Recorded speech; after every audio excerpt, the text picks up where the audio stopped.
Hello मित्रांनो, माझे नाव अर्जुन आहे आणि मी पुण्याचा आहे। ही माझी या साइटवर पहिली गोष्ट आहे आणि मला आशा आहे की तुम्हाला आवडेल। माझ्या घरात मी, पप्पा, आई, दीदी, माझा छोटा भाऊ असे 5 लोक राहतो। माझे वडील बिझनेसमॅन आहेत आणि आमची कॉटन मिल आहे आणि माझी आई गृहिणी आहे। दीदीचा MBA झाले आहे आणि तिचे लग्न ठरले आहे। मी BA शिकत आहे। विभा दीदी माझ्यापेक्षा 4 वर्षे मोठी आहे आणि तिचे वय 26 आहे। तिचे फिगर जलवा आहे आणि तिची डिक्की तर कुणालाही आकर्षित करणारी आहे। मी तिला खूप पसंत करत होतो आणि तिला नेहमी जोडण्याची इच्छा करत होतो। मी तिला आठवून खूप वेळा मुठ मारली आहे। एक दिवस हवामान खराब होते आणि दीदी बाहेर गेली होती। रात्रीचे 9 वाजले होते आणि एवढ्यात दीदीचा कॉल आला, तिची गाडी स्टार्ट होत नव्हती। तिने मला तिच्या मैत्रिणीच्या घरी बोलवले। मग मी माझी गाडी काढली आणि तिच्या मैत्रिणीच्या ऋतूच्या घरी गेलो। मग ऋतू म्हणाली की तू आज रात्री इथेच थांब कारण हवामान खराब आहे, पण मी म्हणालो की माझा लहान भाऊ घरी एकटा आहे म्हणून मला जावे लागेल। इतक्यात पाऊस सुरू झाला। मग मी आणि दीदी निघालो, पण थोड्याच वेळात जोरात पाऊस सुरू झाला आणि मी आणि दीदी एक ठिकाणी थांबलो। मग रात्री 11 वाजता पाऊस कमी झाला तर दीदी म्हणाली की मला गाडी चालवायची आहे आणि म्हणाली की तू मागे बस। मग दीदी गाडी चालवू लागली आणि मी मागे बसलो। आम्ही पूर्ण भिजलो होतो आणि ती काय दिसत होती। मी तिला चिकटून बसलो होतो। माझा दांडा तिच्या डिक्कीला स्पर्श करत होता आणि मला खूप मजा येत होती आणि बहुतेक दीदीला पण मजा येत होती। मग मी विचार केला की आज दीदीला ठोकण्याचा चांगला चान्स आहे। मग काही वेळाने आम्ही घरी पोचलो आणि दीदीची ओली डिक्की पाहून माझी हालत खराब झाली होती। मग दीदी फ्रेश व्हायला गेली आणि नाईट गाऊन घालून आली। ती कधीच गाऊन घालायची नाही। ही गोष्ट माझ्यासाठी नवीन होती। मग मी आणि दीदी जेवू लागलो। मग जेवण करून आम्ही बोलू लागलो। मग दीदी म्हणाली की आज रात्री माझ्या खोलीत झोप, माझी तब्येत चांगली नाही।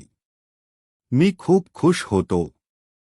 मी पायजमा आणि टी-शर्ट घातला होता। मग आम्ही झोपायची तयारी करू लागलो। बहुतेक दीदी आज ठोकून घ्यायच्या मूडमध्ये होती। मग ती म्हणाली की माझे डोके दुखत आहे, प्लीज माझ्या डोक्याला बाम लावून दे। मग मी तिला बाम लावू लागलो। मला तिचे बॉल दिसू लागले कारण तिने आत ब्रा घातली नव्हती। माझा दांडा ताठू लागला आणि दीदी म्हणाली की थोडे बाम पाठीवर पण लावून दे। मला तर जणू लॉटरी लागली होती। मग ती उलटी झोपली आणि मी तिची गाऊनची चैन खाली करून बाम लावू लागलो। मग मी म्हणालो की मला बाम व्यवस्थित लावता येत नाही, मी तुझ्या मांडीवर बसून बाम लावू का? तर ती हो म्हणाली। मग मी तिच्या मांडीवर बसून बाम लावू लागलो आणि माझा 6 इंच लांब दांडा तिच्या डिक्कीला स्पर्श करू लागला आणि मला खूप मजा येऊ लागली। मग मी तिला म्हणालो की तू खूप सुंदर आहेस आणि तुझे फिगर खूप चांगले आहे। मग ती म्हणाली चल, खूप रात्र झाली आहे आणि आपण आता झोपूया, पण मला कुठे झोप लागणार होती। माझा दांडा दीदीची डिक्की मारायला आतुर होता। मग दीदी माझ्याकडे डिक्की करून झोपून गेली। तिच्या गाऊनची चैन उघडी होती आणि मी तिला चिटकून झोपलो। माझा ताठलेला दांडा तिच्या डिक्कीला लागत होता आणि मी तिच्या पाठीवर किस करू लागलो। मग मी माझा हात तिच्या बॉलवर ठेवला आणि दुसऱ्या हाताने तिचे पोट कुरवाळू लागलो। मी असे केल्यामुळे ती गरम झाली होती आणि ती तिच्या हाताने चिमणी घासू लागली आणि असे 5 मिनिटे चालले।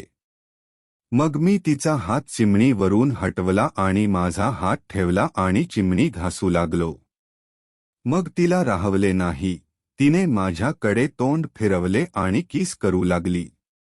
मी तिला 5 मिनिट किस केले आणि तिचा गाऊन काढून टाकला. ती पूर्ण नागडी होती आणि मला तिचे गोरेपान शरीर पाहून कंट्रोल करणे अवघड जात होते.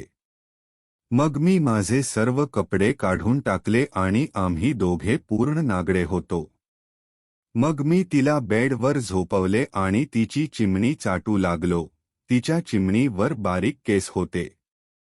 मग मी तिला उलटे केले आणि तिची डिक्की चाटू लागलो आणि ती जोरात आवाज काढू लागली. मग मी दरवाजाकडे पाहिले तर तो उघडा होता. मग मी उठलो आणि दरवाजा आणि खिडकी बंद केले. मग मी तिला म्हणालो, दीदी माझा दांडा चोक ना. तर ती नाही म्हणाली. पण मी मागे लागलो तर ती तयार झाली आणि माझा दांडा चोकू लागली. मग आम्ही 69 पोझिशनमध्ये आलो. मी तिची चिमणी चाटत होतो आणि ती माझा दांडा चोकत होती. आम्ही दोघांनी एक वेळ पाणी सोडले होते. मग मी तिचे पाय फासटले आणि माझा दांडा चिमणीवर घासू लागलो. मी थोडा दांडा आत घातला. तिने तिचे ओठ दाताने दाबले होते. तिची चिमणी खूप टाईट होती. ती म्हणाली, मला दुखत आहे. मग मी दांडा बाहेर काढून त्यावर थूक लावले आणि माझा दांडा चिमणीत घातला. तो अर्धा आत घुसला. तिला मजा येऊ लागली आणि ती म्हणू लागली की सावकाश कर. मग मी हळूहळू पूर्ण दांडा चिमणीत टाकला आणि धक्के मारू लागलो. आम्ही जेवण्याची मजा घेऊ लागलो.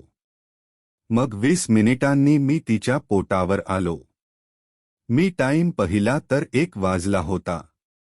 मग काही वेळाने दीदी फ्रेश होण्यासाठी बाथरूममध्ये गेली तर मी पण मागे गेलो. मला तिची डिक्की पाहून जोश चढला आणि माझा दांडा उभा होऊ लागला.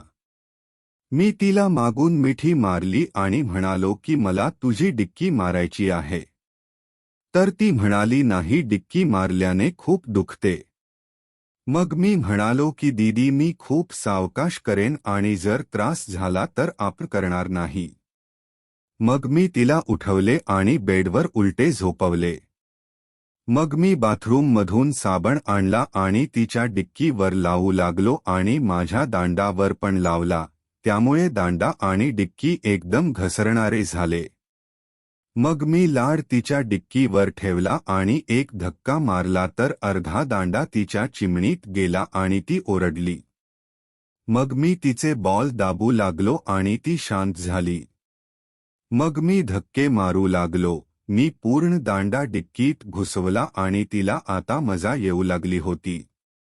मग काही वेळाने मी तिच्या डिक्कीतच वीर्य सोडले आणि आम्ही दोघे नागडे झोपू लागलो. तर दीदी म्हणाली, आय लव्ह यू, तू मला आज स्वर्गाची सहल करून दिलीस.